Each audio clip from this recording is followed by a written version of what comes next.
कैसे हैं आप सब। उम्मीद है कि ठीक होंगे। हम लोग गणित में विभाज्यता का नियम पढ़ रहे थे। नियम चैप्टर है, एक बार कंप्लीट हुआ है। अगर उसको न देखे हो तो पिछले वीडियो में जाकर उसको देख लें। आज हम उस पे आगे की संख्याओं का जो विभाज्यता का नियम है उसके बारे में पढ़ेंगे। तो सबसे पहले इसमें विभाज्यता का नियम बताया जा चुका है। आज हम 4 से विभाज्यता का नियम पढ़ेंगे। तो देखो 4 से विभाज्यता का नियम क्या कहता है कि दी गई संख्या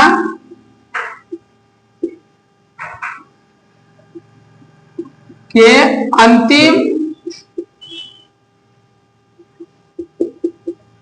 2 अंक 4 से विभाजित होते हैं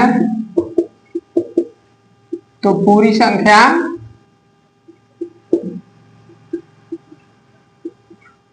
चार से विभाजित होगी। तो ये 4 से विभाज्यता का नियम क्या कहता है? कह रहा है कि दी गई संख्या का अंतिम 2 अंक 4 से विभाजित होता है तो पूरी की पूरी संख्या 4 से विभाजित होगी। अंतिम 2 अंक का मतलब है कि जो भी संख्या आपको दी जाएगी वो पूछा जाएगा वो 4 से विभाजित हो रहा है कि नहीं हो रहा है। उसका अंतिम 2 अंक यानी कि दहाई के स्थान पर का अंक और इकाई के स्थान पर का अंक दोनों अंक जो है 4 से विभाजित होने चाहिए। दोनों मिला के 4 से विभाजित होने चाहिए। जैसे हमारे पास एक संख्या है 3764 हमारे पास संख्या है। तो इसमें हम देखेंगे अंतिम का जो 2 अंक है 6 और 4 यानी 64 जो है अंतिम का जो अंक बन रहा है आपका 6 4 संख्या बन रहा है 64। ये 64 जो है हमारा अगर 4 से डिवाइड होगा तो पूरी की पूरी संख्या 3764 होगी 4 से डिवाइड होगी। तो डिवाइड कर लीजिए 16 चौक को 64 होता है। 4 से जो है 16 बार में 64 डिवाइड हो जाएगा। तो चूंकि 64 डिवाइड हो गया इसीलिए दी गई संख्या जो होगी यानी कि 3764 में होगा। ये पूरी की पूरी संख्या 4 से विभाजित होगी। 4 से विभाज्यता का नियम क्या कहता है कि अंतिम का 2 अंक या अंतिम की 2 अंक से बनी हुई जो संख्या है वो संख्या 4 से विभाजित होनी चाहिए। अगर विभाजित हो जा रहा है जो भी संख्या दी गई है 4 से विभाज्यता का नियम पूछ रहा है उसमें तो वो पूरी की पूरी संख्या विभाजित होगी। अगर अंतिम के 2 अंक उसके विभाजित हो रहे हैं तो चलिए अगला नियम देखिए। अगला 5 से विभाज्यता का नियम।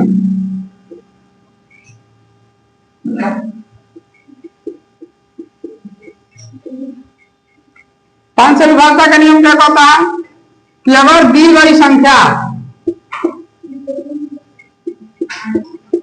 संख्या का इकाई का अंक जो है इकाई का अंक 0 या 5 में से कोई एक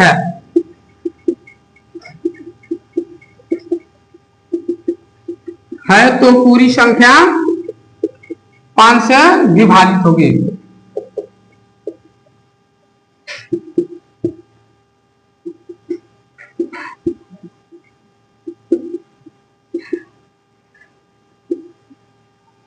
देखो 5 से विभाज्यता का नियम क्या कहता है कि दी गई संख्या का इकाई का अंक अगर 0 या 5 में से कोई भी एक है तो पूरी की पूरी संख्या 5 से विभाजित होगी।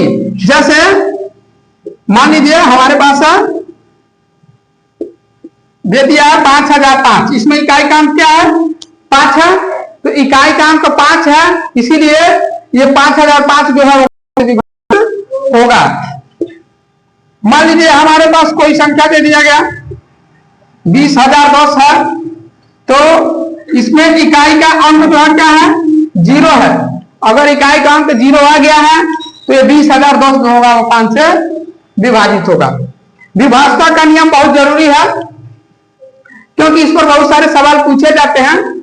सीधे सीधे पूछ सकता है कि कोई संख्या दे देगा पूछेगा बताइए संख्या जो है फला संख्या से विभाजित है कि नहीं। जैसे कह दिया कि 3764 ही दे दिया बोल दिया कि बिना भाग किए बताइए कि 3764 4 से विभाजित होगा कि नहीं होगा। तो विभाषा का नियम जानना बहुत जरूरी है। चलिए इसके बाद अगला विभाषा का नियम देखते हैं। अगला है 6 से विभाषा का नियम। तो 6 से विभाषा का नियम क्या कहता है कि जो भी संख्या हमको दी गई है, यानी कि दी गई संख्या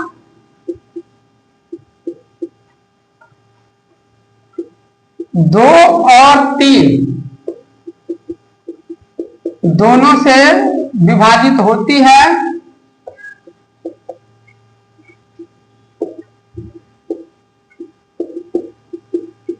तो पूरी संख्या 6 से विभाजित होगी।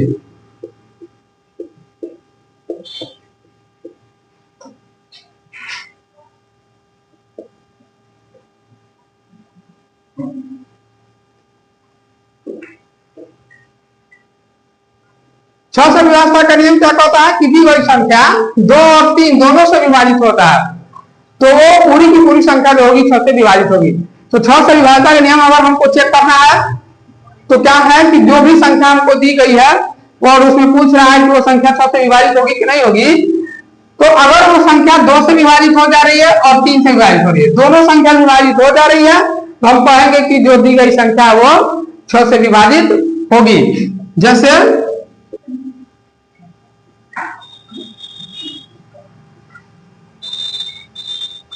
हमारे पास संख्या है 3456।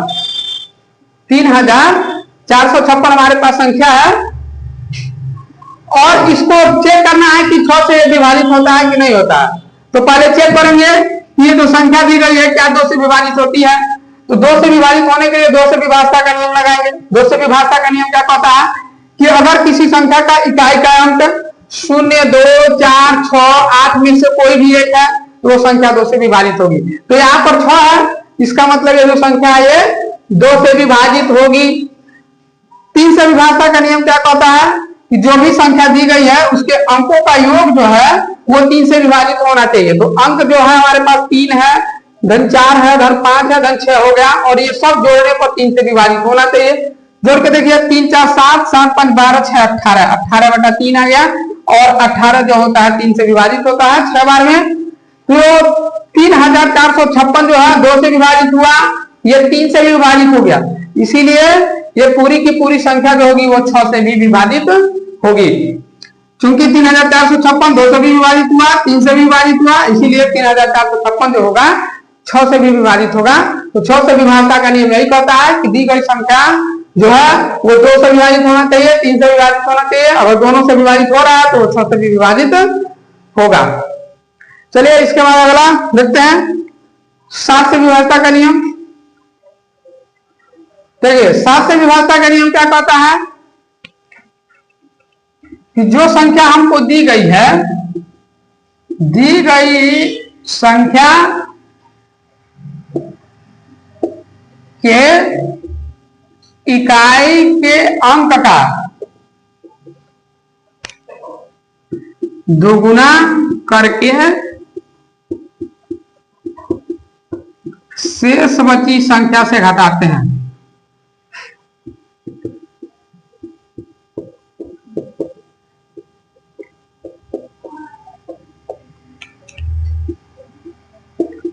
और यह प्रक्रिया तब तक चलती है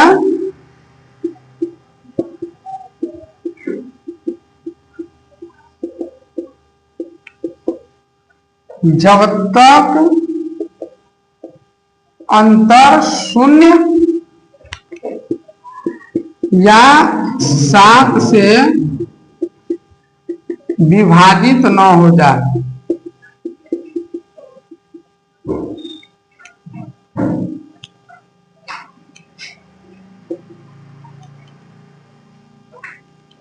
देखो 7 से विभाषा का नियम क्या कहता है कि दी गई संख्या के इकाई का अंक का दोगुना करके शेष बची संख्या से घटाते हैं और यह प्रक्रिया तब तक चलती रहती है जब तक कि अंतर 0 या 7 से विभाजित न हो जाए। मतलब जो हमको संख्या दी गई है उस संख्या का इकाई अंक जो होगा उसका दोगुना करके शेष बची संख्या से घटाते जाएंगे और यह घटाने की प्रक्रिया जब तक चलेगी जब तक कि घटाते घटाते अंत में 0 ना हो जाए, या फिर वो 7 का गुणज न हो जाए। जैसे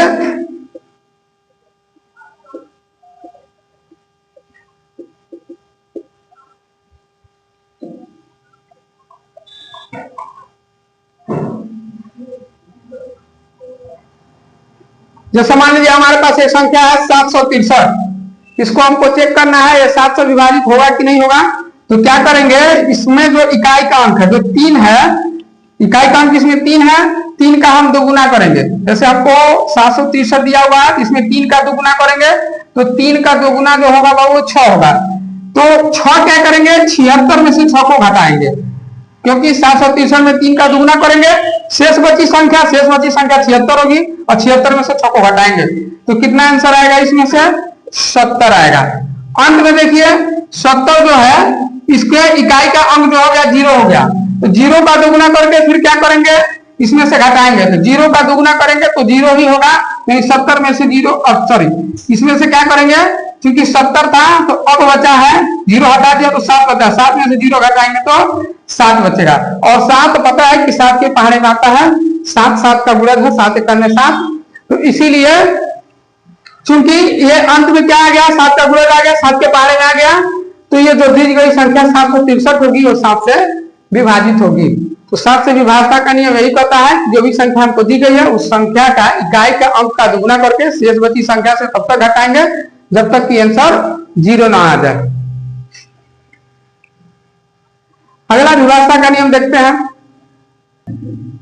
अगला देखिए 8 से विभाजता का नियम क्या कहता है। तो 8 से विभाजता का नियम और 4 से विभाजता का नियम दोनों जो है सेम होता है।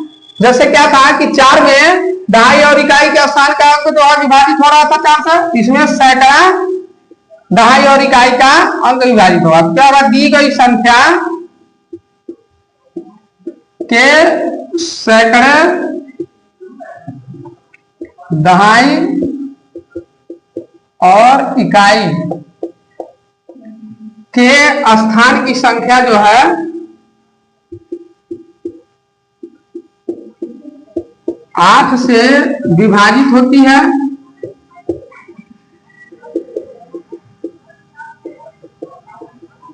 तो पूरी संख्या 8 से विभाजित होगी।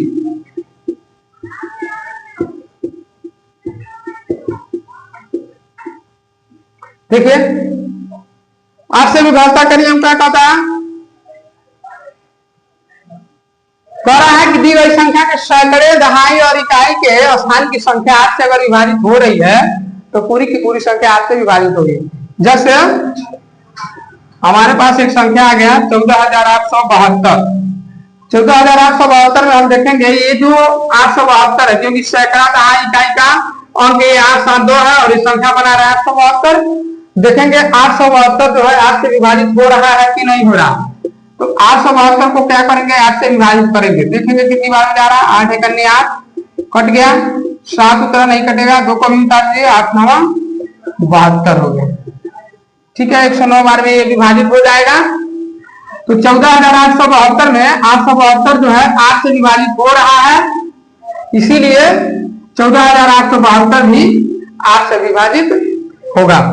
ये 8 से विभाजता का नियम कहता है। तो जैसे 4 का विभाजता का नियम था कि दहाई और इकाई का अंक का दहाई और इकाई स्थान का जो संख्या था वो 4 से विभाजित होना चाहिए था, और इसमें सैकड़ा दहाई और इकाई के स्थान की संख्या जो है वो 8 से विभाजित होनी चाहिए। और देखिए 9 से विभाजता का नियम क्या कहता है।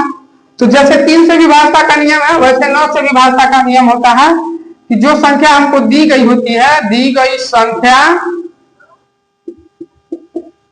के अंकों का योग जो है, अंकों का योग 9 से विभाजित होता है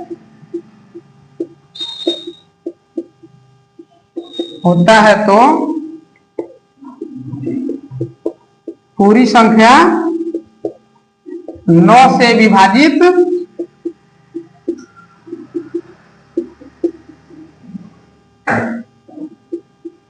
होगी। तो जो 3 से विभाजता का नियम है सेम टू सेम वही जो है 9 से विभाजता का नियम है। 3 के विभाजता का नियम में भी कहता है कि दी गई संख्या के अंकों का योग 3 से विभाजित होना चाहिए, और 9 में भी कहता है कि दी गई संख्या के अंकों का योग जो है 9 से विभाजित होना चाहिए। जैसे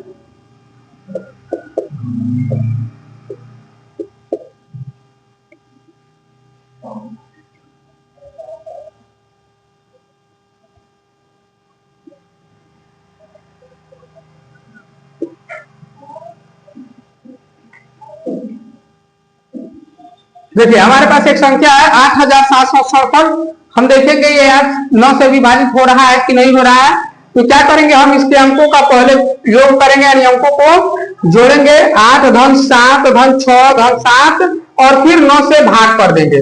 अगर बाबू ये जोड़ने पर 9 से विभाजित हो जा रहा है तो पूरी की पूरी संख्या जो होगी वो 9 से विभाजित होगी। तो जोड़िए 8 7 15, 15 6 21, 21 और 7 28 आ गया, 28/9। ठीक है, तो ये 28 आ रहा है क्योंकि 9 के टेबल में नहीं आता है, इसीलिए ये संख्या जो होगी 9 से विभाजित नहीं होगी। अब मान लीजिए यही 7 की जगह अगर 6 होता, 8 7 6 6 होता तो क्या होता, तो हम यहाँ पर 6 रखते, तो 8 7 15 6 21 21 6 27, यहाँ पर आ जाता 27, और 27 जो है 9 से विभाजित होता है। तो ये पूरी की पूरी संख्या जो 768 जो होती है वो 9 से विभाजित होती है। और 8767 जो होगा वो 9 से विभाजित नहीं होगा क्योंकि इसके अंकों का योग जो है 9 से विभाजित नहीं होता है। तो विभाजता का नियम जानना सीखना बहुत जरूरी है, इस पर आप एकदम अपना ध्यान फोकस बना के जरूर रखिएगा। चलिए 10 से विभाजता का नियम देखिए क्या कहता है। तो 10 से विभाजता का नियम कहता है कि दी गई संख्या के इकाई का अंक जो है बाबू, इकाई का अंक 0 है तो पूरी संख्या 10 से डिवाइड होगी, पूरी संख्या 10 से विभाजित होगी। करा दी गई संख्या का इकाई का अंक जो है, इकाई का अंक अगर 0 है तो पूरी संख्या 10 से विभाजित होगी।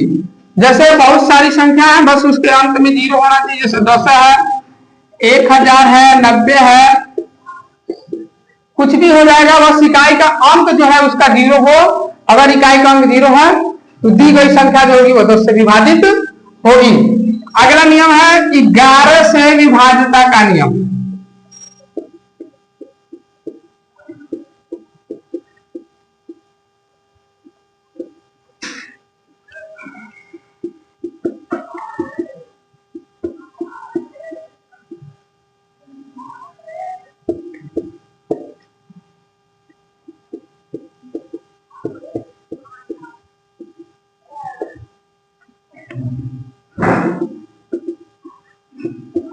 देखो 11 विभाजता नियम क्या कहता है, दी गई संख्या के विषम स्थान के अंक तथा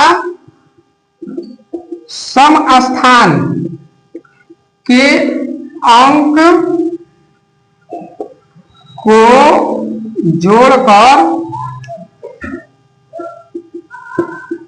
घटाने पर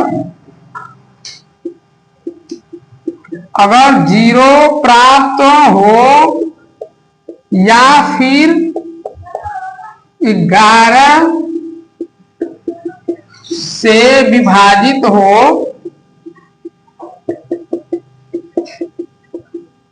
तो दी गई संख्या जो होती है 11 से विभाजित होती है।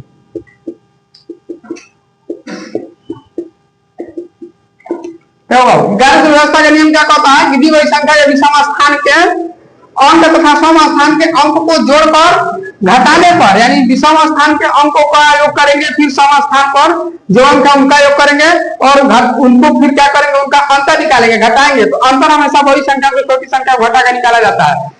तो घटाने पर अगर आंसर 0 आ रहा है या फिर 11 से विभाजित हो रहा है तो दी गई संख्या जो होगी वो 11 से विभाजित होगी। जैसे मान लीजिए हमारे पास एक संख्या दी हुई है 1331, कौरा बताइए 1331 11 से विभाजित होगी कि नहीं। तो हम देखेंगे यहाँ इसमें जो है विषम स्थान की संख्या अंक कौन कौन है, तो 1 और 3, क्योंकि ये 1 2 3 4 इधर से काउंट करेंगे। 1 जो है ये विषम स्थान का विषम स्थान हो गया, 2 सम स्थान हो गया, 3 फिर विषम स्थान हो गया, 4 फिर सम स्थान हो गया। तो विषम स्थान पर कौन सी संख्या है, फिर 1 है, फिर विषम स्थान पर इधर 3 है। तो इन दोनों को आपस में जोड़ेंगे और फिर क्या करेंगे, घटाएंगे। किसको जोड़ते हैं, सम स्थान पर। सम स्थान पर एक 3 है, फिर यहाँ पर 1 है, क्योंकि सम स्थान तो है तो इसके स्थान पर 3 है, 4 है तो इसके स्थान पर 1 है। तो इसको जोड़ेंगे 3 धन 1 और दोनों को घटाएंगे। तो 3 और 1 हो गया 4, फिर यहाँ से 3 और 1 हो गया 4, 4 में से 4 जाएगा तो 0 आ गया। तो चूंकि हमने देखा कि जो विषम स्थान का अंक था और जो सम स्थान का अंक था, दोनों को जोड़ा गया और जोड़ के घटाया गया, तो घटाने पर हमको 0 प्राप्त हुआ। तो 0 प्राप्त हो या फिर वो 11 से विभाजित हो, तो हम कहेंगे कि जो भी संख्या आपको दी जाएगी 11 से विभाजता चेक करने के लिए, जांचने के लिए, वो पूरी की पूरी संख्या जो होगी वो 11 से विभाजित होगी। तो विभाजता के नियम में जितने भी विभाजता के नियम हमको जानने चाहिए, तो जो जरूरी है हमारे एग्जाम्स में हमारे लेवल से पूछे जाते हैं, उनको सारा दिखा दिया गया है। 2 से लेकर 11 तक की विभाजता के नियम को हम लोगों ने पढ़ लिया है। आप इसको जरूर याद कर लें, ताकि एग्जाम में या फिर जब इसके सवालों को हम आगे सॉल्व करेंगे तो उसमें इसका यूज करके हम जल्दी से सवाल को सॉल्व करने का प्रयास करेंगे। तो आगे जो है हम इसके पिछले एग्जाम में पूछे गए सवालों को और फिर नए सवालों को भी लगाएंगे, उसको सॉल्व किया जाएगा। लेकिन अगर इसमें आपको ये अच्छा लगा हो तो आप इस चैनल को सब्सक्राइब जरूर कर लें और लाइक भी चैनल को किया करें, ताकि इससे जो है एक मोटिवेशन मिलता रहे। फिर अगले क्लास में मिलेंगे, तब तक के लिए जय हिंद।